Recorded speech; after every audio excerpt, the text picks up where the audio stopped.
Verses of Poison, a Hercule Poirot Mystery Part 1.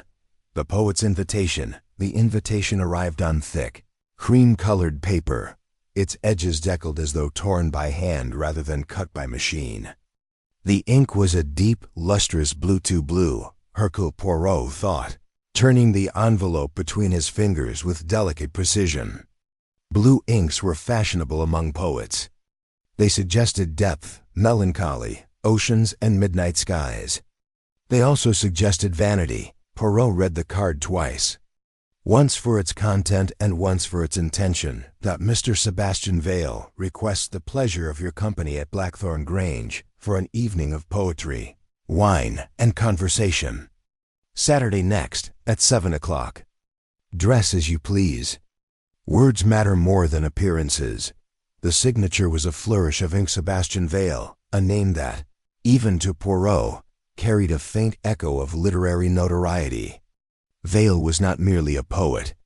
He was a phenomenon. Revered by critics, adored by a certain melancholy segment of the reading public, and quietly resented by many of his peers, he had achieved the rarest of literary states, relevance. Poirot smiled to himself, smoothing his immaculate mustache. Words matter more than appearances, he murmured.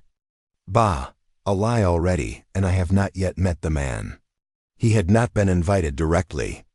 The card had come through his old friend, Lady Violet Hastings, who possessed both an unquenchable appetite for culture and an alarming talent for involving Poirot in matters that ended in tragedy. Lady Violet had written in the margin, in a slanted hand, "Do come, mon ami." Poets are fascinating creatures, and Sebastian Vale is said to be quite impossible. Poirot had sighed, packed his smallest suitcase, and agreed. Blackthorn Grange rose from the English countryside like a brooding thought. Its stone facade was weathered, its windows tall and narrow, giving the impression that the house observed the world rather than welcomed it. The grounds were extensive but strangely austere ancient yew trees, clipped hedges, and a garden laid out with almost military restraint. Order, Poirot observed as the car rolled to a halt. Order imposed upon chaos. That tells us something already. Inside, the house smelled faintly of old books, wax polish, and something sharper ink, perhaps, or the ghost of ink. The hall was lined with portraits, most of them severe, all of them watching. A fire burned low in the grate. Despite the mildness of the evening, they were greeted by a woman in black. "I am Mrs. Eliza Crowe," she said, her voice quiet, controlled. "The housekeeper." She took coats and names with equal efficiency, her dark eyes missing nothing. Poirot noted her hands, capable hands, ink-stained at the fingertips. "Do you write, madame?" he asked lightly. Mrs. Crowe hesitated for a fraction of a second. "I copy," she said. "Mr. Vale dictates." An answer precise enough to be true and incomplete enough to be interesting. Sebastian Vale awaited his guests in the drawing room, standing with his back to the fire, a glass of wine in his hand. He was a tall man, spare to the point of sharpness, his hair prematurely silvered, his eyes dark and restless. He smiled as though smiling were an effort he made for others. "My friends," he said, spreading his arms, "welcome to Blackthorn Grange. Tonight we drink, we speak, and perhaps, if we are fortunate, we understand one another a little less." Laughter followed, a trifle forced. Poirot watched him carefully. Vale's voice was musical, practiced, but there was tension beneath it. Like a violin string drawn too tight, the guests were few. As the invitation had promised exclusivity. First, Clara Vale, the poet's wife. The wife was a technicality these days. She was beautiful in a pale, distant way, her eyes shadowed, her smile brittle. She wore no wedding ring. Next, Julian Ashcroft, a young poet whose first collection had been praised with alarming enthusiasm, largely, Poirot suspected, because Vale himself had once championed him. Ashcroft hovered near his mentor with a devotion that bordered on hunger. Edmund Price, a literary critic of formidable reputation, stood apart from the others, observing with thinly veiled disdain. His pen had made and broken careers, and he carried that power like a concealed weapon. There was Dr. Harold Finch, the family physician, a man with kind eyes and a nervous habit of adjusting his spectacles. He had known Sebastian Vale since childhood. And finally, Lady Violet herself, radiant and curious, already enthralled. Such a gathering, Poirot murmured. So much intellect in one room. One might suffocate. They drank. They spoke. Words flowed as freely as the wine. Vale spoke of poetry as though it were a living thing capable of betrayal, capable of murder. Words, he said, are the only honest poison. They enter the mind willingly. Poirot's eyes sharpened. At one point, Vale announced, with theatrical casualness, that he had completed a final collection. My last, he said. Unpublished, uncompromising. A ripple of reaction followed. You're retiring? Ashcroft blurted. On the contrary, Vale replied softly. I am concluding. Clara Vale's fingers tightened around her glass. And what will become of these poems? Price asked. Vale smiled. That depends on who survives them. A jest, perhaps. Or something else. Dinner was served in the long, narrow dining room. Conversation turned sharper, more personal. Old grievances surfaced under the cover of wit. Poirot observed it all, noting who drank what, who touched nothing, who watched whom. Vale drank sparingly. But when he did, he drank with deliberation, as though savoring not the taste but the act. At dessert, he excused himself. I have a headache, he said. Too many words. He rose, unsteady for the briefest instant, then smiled again and left the room. Minutes passed. Then came the sound, a glass shattering, followed by a cry. Mrs. Crowe appeared in the doorway. Her face drained of color. Mr. Vale, she said. He has collapsed. They found him in his study, sprawled across the desk, papers scattered like fallen leaves. An overturned wineglass lay near his hand, its contents soaking into a sheaf of handwritten poems. Dr. Finch knelt at once, his fingers searching for a pulse. There is nothing I can do, he said quietly. Clara Vale made a sound that might have been grief or relief. Poirot stepped forward, careful not to disturb anything. His eyes took in the scene with unnatural calm. The poems were written in the same deep blue ink as the invitation. One page, however, was missing. Poirot straightened, his face grave. Murder, he said softly. No, Mies Amos. This was no suicide. Outside, the fire crackled. Inside, poetry lay dead, poisoned by verses yet to be read. Part 2. Verses that kill death. Hercule Poirot, often reflected, was rarely dramatic in the manner people expected. It did not arrive with thunder or confession, but with small disturbances, a misplaced object, a word spoken too late, a silence held too long. At Blackthorn Grange, death had arrived quietly, staining poetry with wine and leaving behind questions that refused to behave. Sebastian Vale lay where he had fallen, his body already acquiring the unnatural stillness that Poirot knew too well. The study was a room designed for control, shelves aligned with mathematical precision, papers stacked by size rather than subject, pens laid parallel in a silver tray. Disorder here was not natural. It had been introduced. Poirot stood just inside the doorway, hands clasped behind his back, allowing others to move first. Dr. Finch straightened slowly. He has been dead only a few minutes, he said. The collapse was sudden. Apoplexy? Edmund Price suggested, his tone carefully neutral.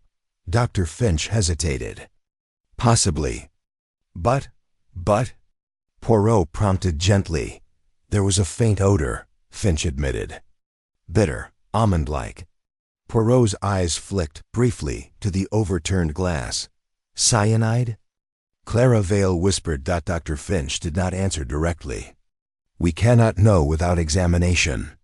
Poirot nodded. but we can suspect. And suspicion, mise amis, is already a form of truth. The local constabulary arrived within the hour. Inspector Lionel Graves was a practical man with a practical mustache and a practical distrust of foreign detectives. "So," he said, surveying the room, "the great poet drinks himself into an early grave." Poirot smiled thinly. "You find that explanation poetic?" Graves grunted. "Until I see evidence otherwise." Poirot gestured delicately toward the desk. "Then perhaps you will explain to me why a man who values order above all things would scatter his own papers in the moment of suicide." Graves frowned but made no reply. The body was removed. The house fell into a hush so complete that even the ticking of the clock seemed intrusive. Poirot wasted no time. "I would like to speak with each of you," he said, "separately." Clara Vale received him in the morning room, her posture immaculate, her grief composed like a rehearsed role. "You and your husband were estranged," Poirot said gently. "Yes. And yet you were here. It was his wish." Poirot studied her face. Did he intend to change his will? Her eyes flickered. He mentioned adjustments. Adjustments. Such a careful word. Julian Ashcroft was less composed. He paced the library, running his hands through his hair. "He was everything to me," he said. "Everything." "And yet," Poirot observed, "you argued at dinner." Ashcroft stopped. "He said my work lacked originality. Did it?" Ashcroft did not answer. Edmund Price greeted Poirot with thin amusement. "A tragedy," he said. "Though not unexpected. Why not?" "Men like Vale burn too brightly." Poirot leaned closer. "And men like you write the obituaries." Price smiled without warmth. Mrs. Crowe was last. She stood stiffly in the corridor, hands folded. "You copied Mr. Vale's poems," Poirot said. "Yes. All of them?" She hesitated. "Most." Poirot's gaze sharpened. "One poem is missing." Mrs. Crowe swallowed. "Perhaps he destroyed it." "Perhaps," Poirot agreed. "Or perhaps someone feared its words." The autopsy report arrived the next afternoon. Cause of death: poisoning. A rare compound, slow-acting, nearly tasteless when diluted in alcohol. Inspector Graves swore. Poirot merely closed his eyes. "Slow poison," he murmured. Then the murder did not begin in the study. It began earlier. As if summoned by the thought, a cry echoed from the east wing. Lady Violet lay collapsed. Her teacup shattered beside her. She lived, but the message was unmistakable.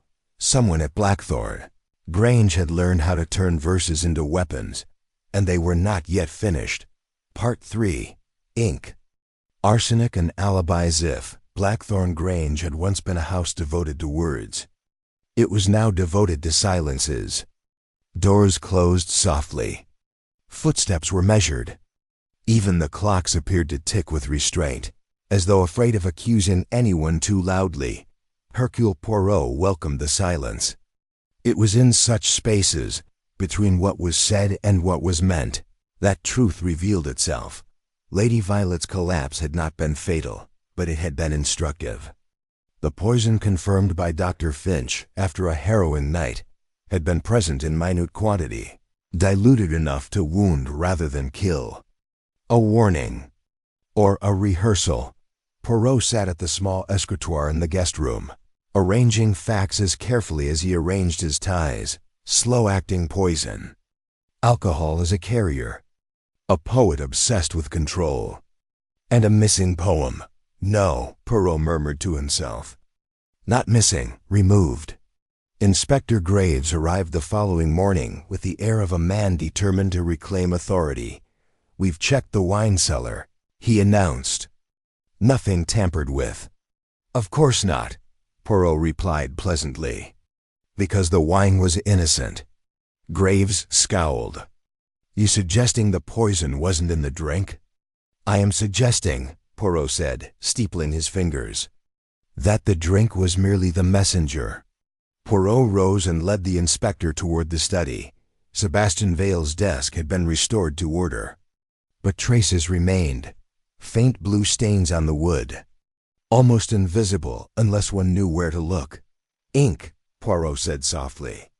Ink everywhere. Mr. Vale did not merely write poems, he lived among them. Graves folded his arms. Ink doesn't kill. Ah, Poirot smiled, but what if it persuades? The revelation came not from chemistry, but from habit. Mrs. Crowe had resumed her duties with mechanical precision. Poirot observed her over breakfast, noting how she prepared the Morning Post. Letters opened with a small silver blade. Pages smoothed carefully before being set aside. You always open Mr. Vale's letters? Poirot asked casually. Yes, monsieur. At his request. And his manuscripts? I copied them. With what ink? She hesitated. His own. Poirot's eyes gleamed. The ink was analyzed. Mixed among its components was a rare compound colorless, nearly odorless once dry, activated by alcohol. Inspector Graves swore again. Louder this time. You're telling me, he said, that someone poisoned the ink? Not someone, Poirot corrected. Someone who knew exactly how much to use. Enough to kill when combined with wine, enough to harm when combined with tea. Graves rubbed his temples. So Vale poisoned himself? Poirot shook his head. Vale valued control. He would never trust chance. And ink, once prepared, is a matter of chance, unless one controls who uses it. The poems themselves demanded attention. Poirot spent an entire afternoon reading Sebastian Vale's unpublished work. Each line weighed, each metaphor examined like a fingerprint. One poem, titled The Silent Stanza, troubled him deeply. There's a verse I never write. Lest truth undo the lie. It lives instead upon the tongue of those who hear me die. Poirot closed the notebook. A spoken poem, he murmured. Not written, not copied, and therefore unpoisoned. Julian Ashcroft was the first alibi to crack. At the time, Vale retired to his study. Ashcroft claimed to have been in the garden, composing lines beneath the yew trees.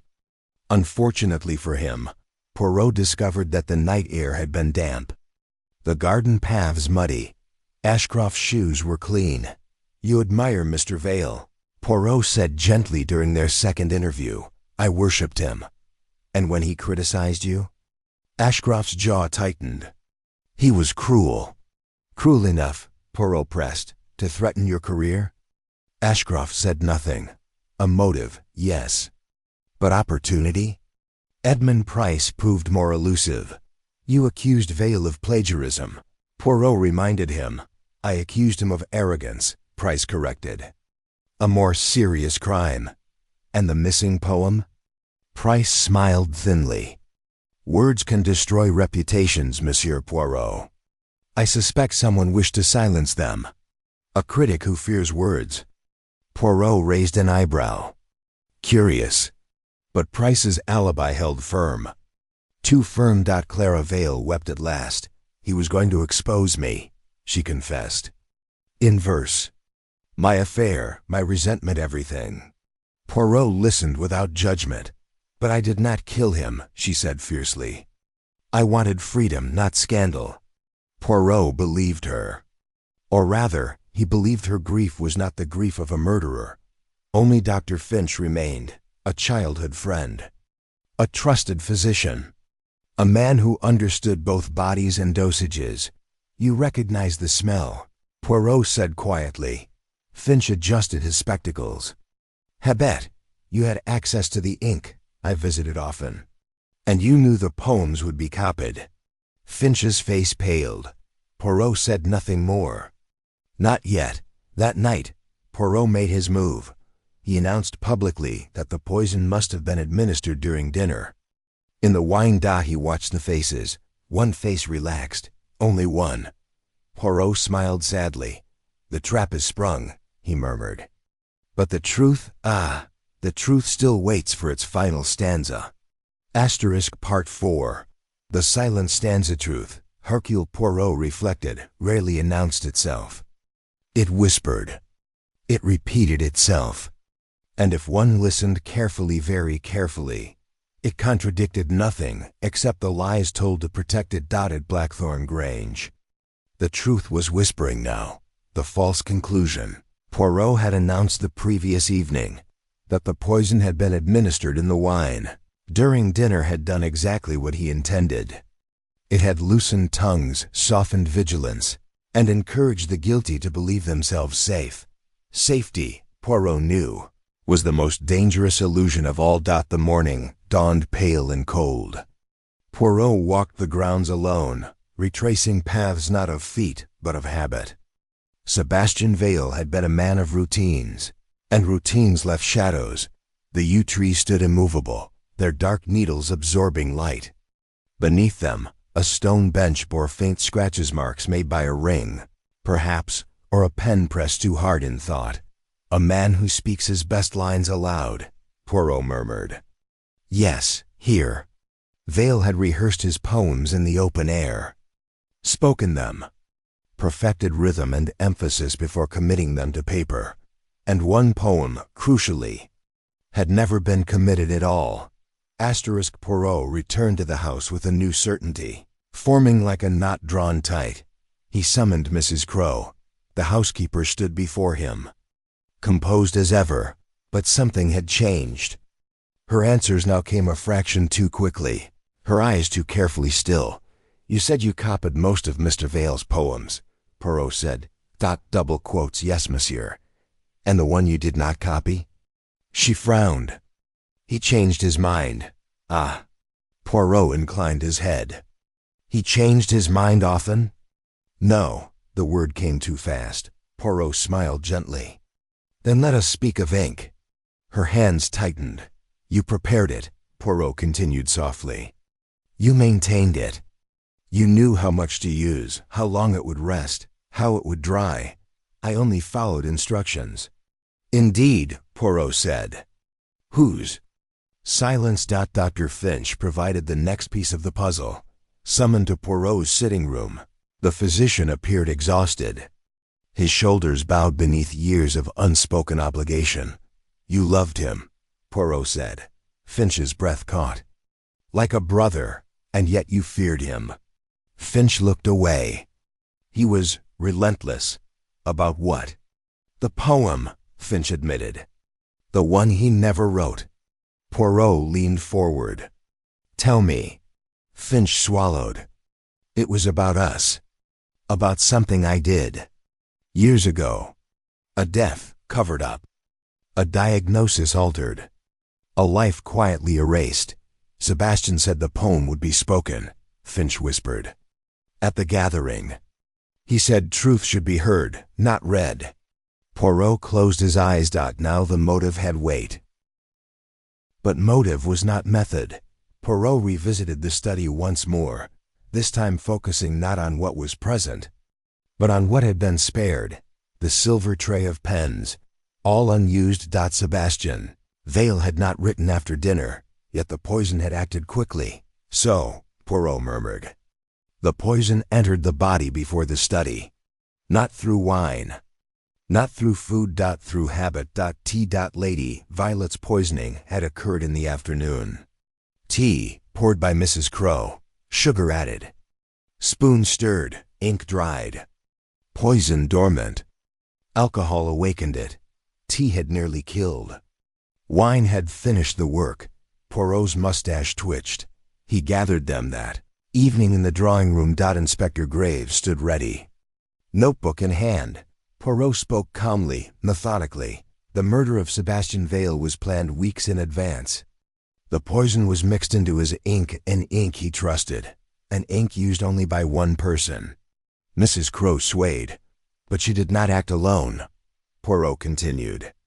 She acted under instruction. Dr. Finch stiffened. You feared the spoken poem, Poirot said to him. Feared that your past would finally have a voice. Finch's face crumpled. But you miscalculated, Poirot said gently. You believed yourself clever. But poetry, like truth, resists control. Poirot turned to Mrs. Crowe. "You removed the poem," he said, "because it could not be poisoned. Because it existed only in memory." Tears spilled down her cheeks. Inspector Graves stepped forward. "Is that your conclusion, Poirot?" Poirot shook his head. "No," he said softly. "It is only the penultimate stanza." He looked around the room, his gaze resting briefly on each face. "There remains," he said, "one voice we have not yet heard."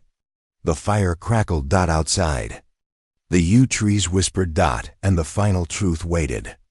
Patient and merciless. Part 5. Verses of Poison. The drawing room at Blackthorn Grange had been arranged for judgment. The chairs formed a loose semicircle. The fire burned brighter than it had on any previous evening, casting long wavering shadows across the walls. Outside, night pressed against the windows as though eager to listen.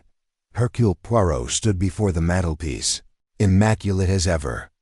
Only his eyes betrayed the gravity of the moment.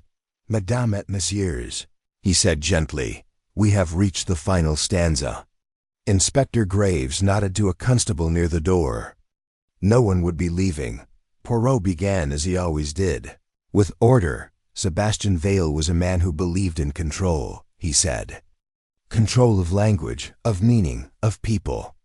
He believed that if a thing were shaped correctly, a poem, a reputation, a life, it would behave. Julian Ashcroft shifted uneasily. "On the night of his death," Poirot continued, "you were invited to witness not a suicide, but a performance. A final act designed to terrify those who had wronged him." Clara Vale looked up sharply. "The missing poem," Poirot said, "was not meant to be read. It was meant to be spoken." He turned to Dr. Finch. "Spoken aloud," Poirot said softly, "to reveal a crime buried for years. A death disguised as mercy. A diagnosis altered. A man allowed to die because it was convenient." Dr. Finch's face drained of color. "I tried to save him," Finch whispered. "You tried to save yourself," Poirot replied. "Not unkindly." Poirot moved on without pause. "You feared that poem," he said. "But fear alone does not make a murderer. You needed a method that would look like despair, like fate." He gestured toward the desk, the ink, the scattered pages. The poison was mixed into the ink weeks in advance. A compound that slept until awakened by alcohol. It stained the fingers, the page, and finally the blood. Inspector Graves interjected. "You're saying Vale poisoned himself without knowing it?" Poirot shook his head. "No, someone poisoned the tools he trusted most." He turned slowly to Mrs. Crowe. "You prepared the ink," he said. "You copied the poems. You removed the one that could not be poisoned because it was never written." Mrs. Crowe's composure shattered. "He promised me protection," she sobbed. "Dr. Finch said Sebastian would ruin us both." Poirot nodded. "You acted under instruction." All eyes turned to Dr. Finch. "You recognized the smell," Poirot said. "You understood the symptoms. You ensured the timing." Finch sank into his chair. "I only wanted to stop him," he said hoarsely. "He enjoyed holding power over people. That poem, it was cruelty." "Perhaps," Poirot said. "But murder is not criticism." Inspector Graves stepped forward. "Dr. Harold Finch, you are under arrest." Finch did not resist, but Poirot raised a hand. "One moment more," he said. "There is another truth that must be spoken." He turned to Sebastian Vale's empty chair. "Vale intended to die," Poirot said quietly. "Not by his own hand, but by his own design.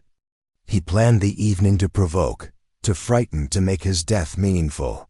Ashcroft stared. "You mean he knew?" "He suspected," Poirot replied. "And he accepted it. For a poet, death that completes a narrative is irresistible." Silence fell. The constables led Finch and Mrs. Crowe away. When the door closed, Poirot seemed suddenly tired. Clara Vale spoke at last. "And the poem?" Poirot reached into his pocket and removed a folded page. "It was never written," he said. But it was remembered. He recited softly, "There's a verse I never write, for truth needs no disguise.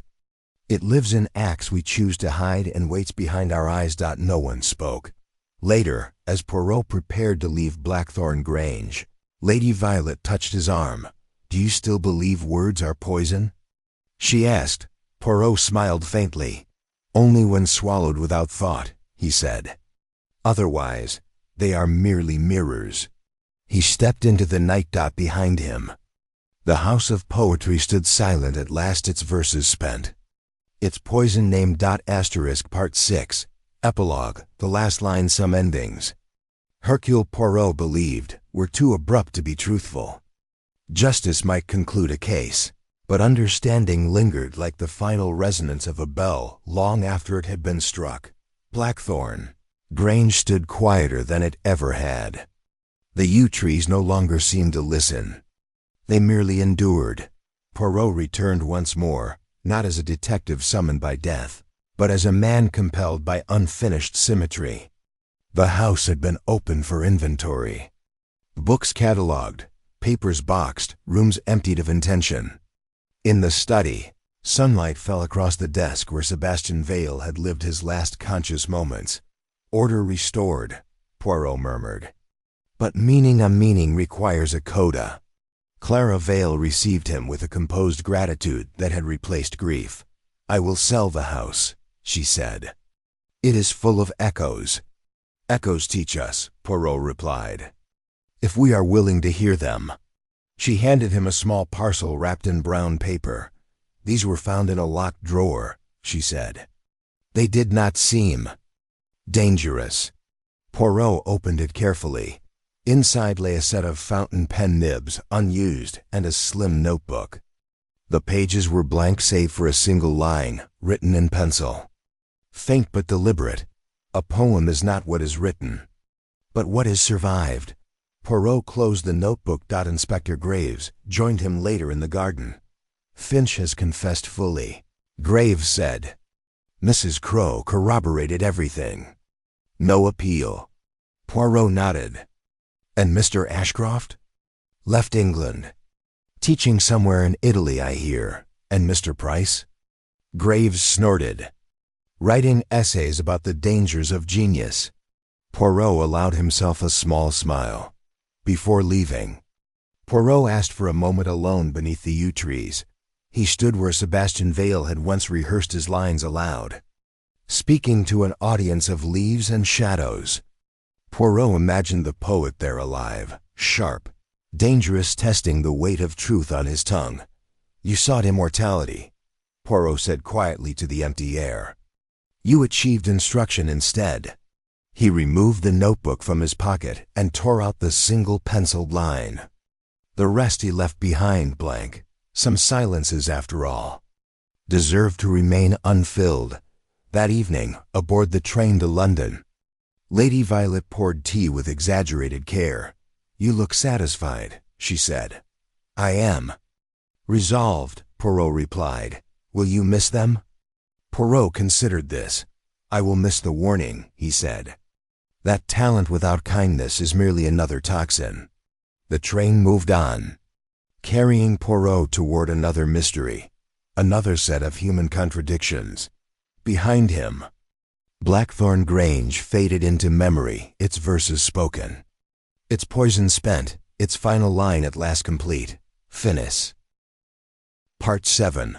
Afterward, the measure of words. There are cases, Hercule Poirot believed, that conclude with an arrest, and others that conclude with a lesson. The affair of Blackthorn Grange belonged to the latter category. Months later, settled once more in his London flat, Poirot reread the notes he had kept, not of evidence, but of impressions. He had long ago learned that facts explained how a crime occurred. Impressions explained why it had been inevitable. Sebastian Vale had not been murdered merely because poison was available or because motives aligned. He had been murdered because he mistook exposure for truth and cruelty for honesty. In that mistake, others found justification for their own. "Words," Poirot murmured, adjusting the symmetry of the papers on his desk. are moral instruments. They cut in the direction in which they are held. A slim volume arrived by post one gray afternoon. It was titled, The Collected Poems of Sebastian Vale. Poirot examined it with professional suspicion. The editor's note explained that certain works had been excluded, unpublished drafts, incomplete fragments, and a rumored final poem that never existed in written form. Poirot smiled. That absence, he thought, was the most honest line Vale had ever composed. Lady Violet visited that evening, bringing gossip as faithfully as she brought pastries. Vale is being reassessed, she announced. Some call him a genius, others a tyrant. And you? Poirot asked. I think, she said slowly, that brilliance without mercy is simply another way of shouting. Poirot inclined his head in approval. Before retiring for the night, Poirot opened his notebook and added one final observation. Written in his careful, exacting hand, the dead rarely tell the truth. It is the living who must decide what their words will mean. He closed the notebook. Satisfied, the case was complete, not because every question had been answered, but because the right ones now remained UNASKED. End of the afterword asterisk. Part 8. The letters never sent even after the case was closed. Hercule Poirot could not resist the whispers that lingered. The human heart, he reflected, rarely follows the law, even when justice has been served. Months after leaving Blackthorn Grange, a package arrived at Poirot's London flat. No return address, only the neat hand of a secretary long gone from the poet's life. Inside were letters, carefully bound with a black ribbon. Each was addressed to someone who had attended that fateful evening, but none had ever been sent. Poirot opened the first letter. The handwriting was unmistakably Vale's Poetic, deliberate and precise. To Clara Vale, who loved me despite my cruelty. I forgive, but I remember.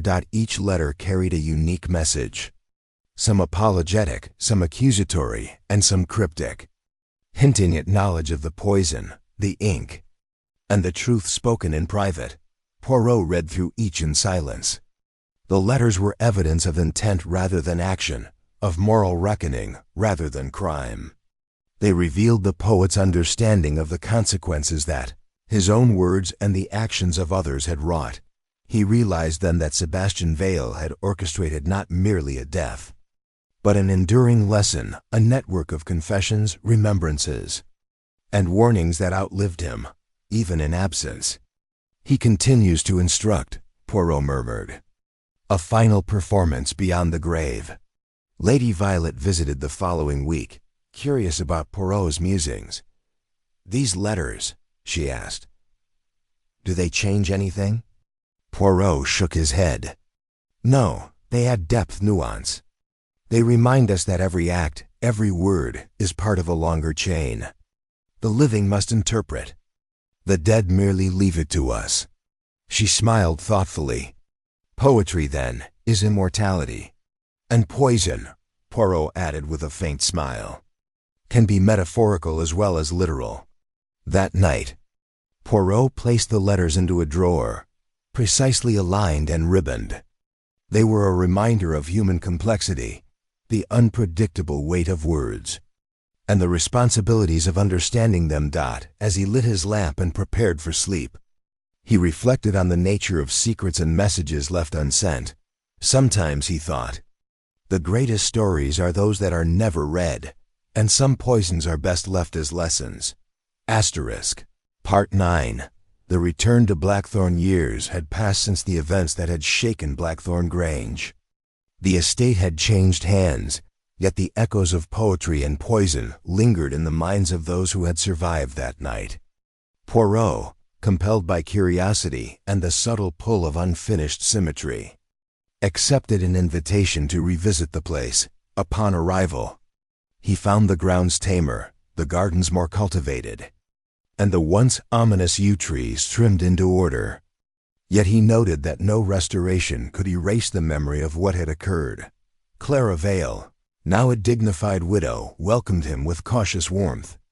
She had inherited the house and had begun the painstaking process of reconciling with her own memories of loss and survival.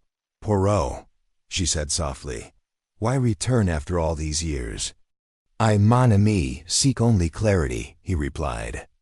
"Some mysteries linger, not because the crime is unsolved, but because the heart has not yet accepted it."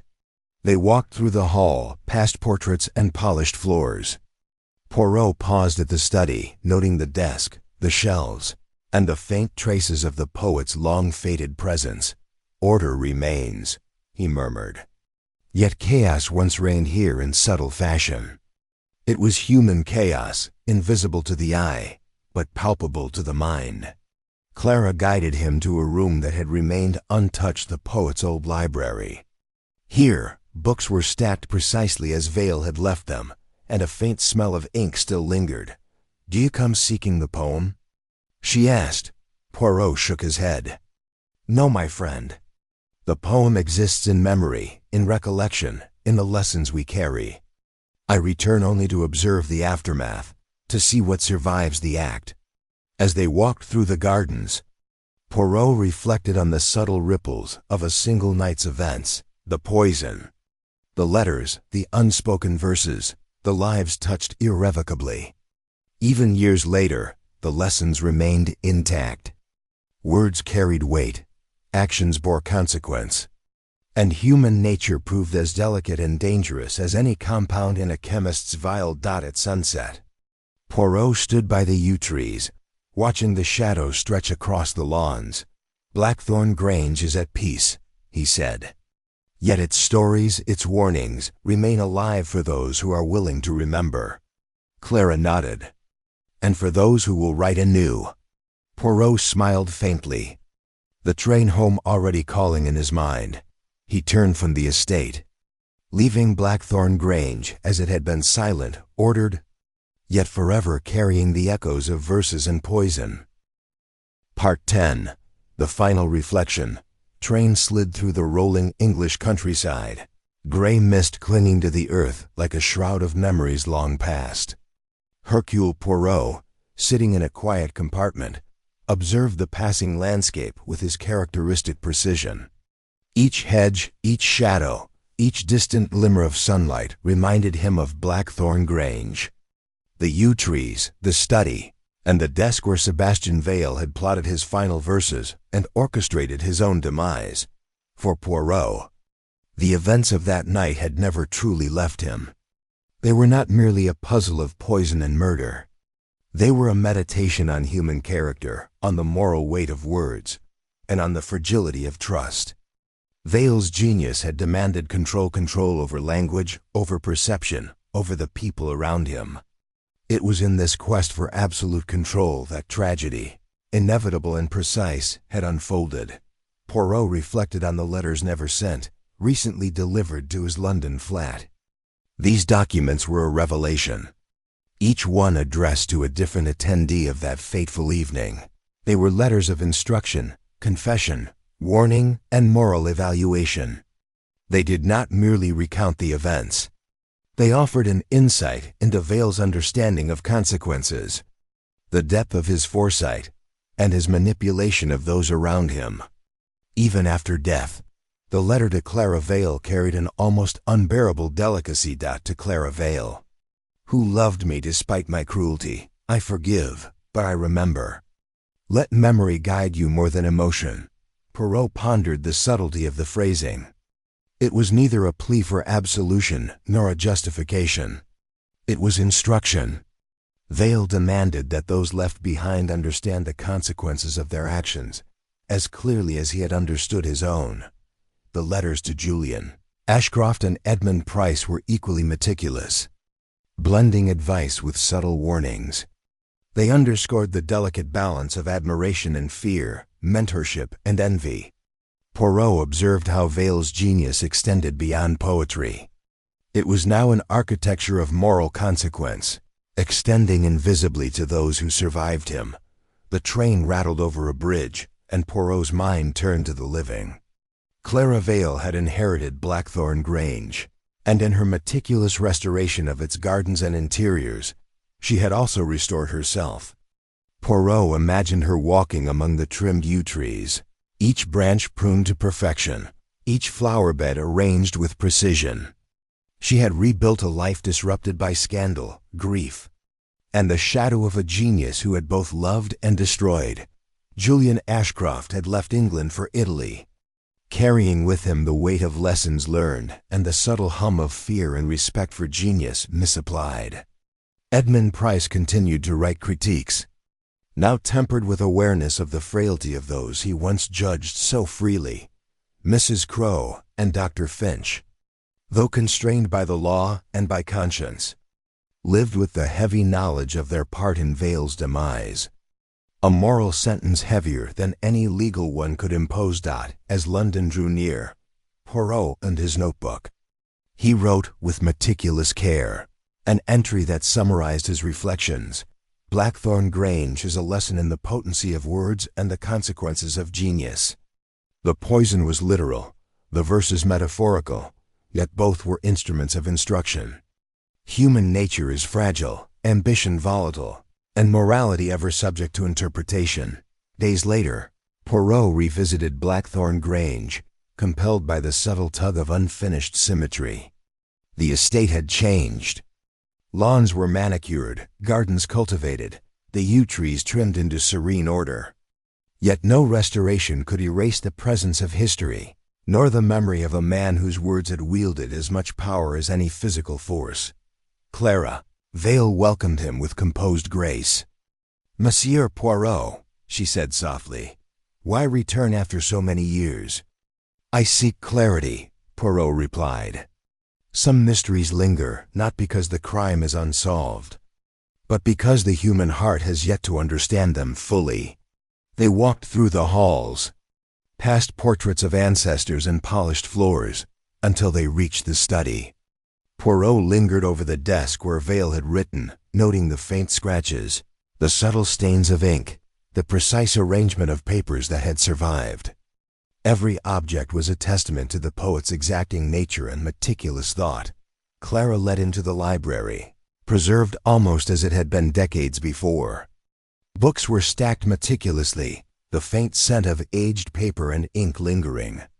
Poirot ran his fingers along the spines, imagining the conversations Vale must have had with these texts, and the silent instructions he had imparted to those who dared to read them.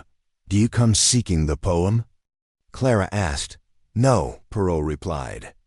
"The poem exists in memory, in the minds of those who heard it, in the lessons they carry forward. I come to witness the aftermath, to see what survives the act."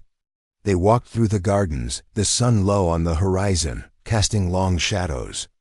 Poirot noted the meticulous care of the landscape, each flower, each trimmed hedge a reflection of order imposed over memory.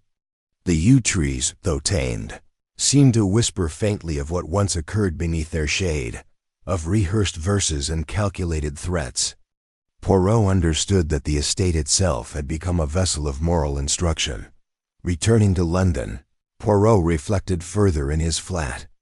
He examined each letter again, analyzing the subtleties of phrasing, the hidden lessons, the moral architecture Vale had designed.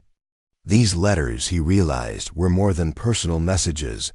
They were a network of reflection, guiding the living to observe, consider, and internalize the consequences of actions and inactions, alike. In private contemplation, Poirot considered the broader implications. Words could wound, inspire, or instruct. They could be as dangerous as any chemical compound, yet their impact was often subtler, persistent, and eternal. Human ambition, untempered by empathy, could create chaos. And genius, if wielded without morality, could lead to destruction. In the weeks following, Poirot documented his reflections meticulously. Each entry in his notebook considered not only the mechanics of the crime, but the philosophical underpinnings, the literary resonance, and the moral implications. He observed how each character had been shaped by the events, how each had carried forward lessons, and how the poet's influence persisted beyond death. Justice addresses deeds. Understanding addresses hearts. Blackthorn Grange teaches that human actions echo far beyond their immediate impact, and that words, carefully chosen or cruelly wielded, have consequences as lasting as any physical instrument. Poirot allowed himself a rare moment of satisfaction. Blackthorn Grange had been more than a crime scene. It was a study in the interplay of genius, morality, and consequence. Justice had been administered, consequences observed, and lessons immortalized. Yet the story continued, in the reflections of the living and in the subtle instructions left by the dead dot as evening fell. Poirot placed the notebook carefully on his desk, adjusted his jacket, and allowed a faint, reflective smile. Outside, the London night was quiet. The world carried on, indifferent yet ever influenced by those who observed carefully, who acted thoughtfully, and who understood the weight of words and actions. He thought of the future, the mysteries yet to come, the human contradictions that awaited analysis. Blackthorn Grange was a closed chapter, yet its lessons endured. Words could heal or harm, intentions could instruct or mislead, and the living would always be measured by how they chose to heed or ignore the echoes left behind. With a final glance at the notebook, Poirot whispered, "Blackthorn Grange is complete, but its verses, its lessons, its subtle poisons, they live forever." And with that, Hercule Poirot stepped into the night, ready to confront new mysteries, carrying the weight of human behavior, morality, and the enduring power of words. End of Part 10.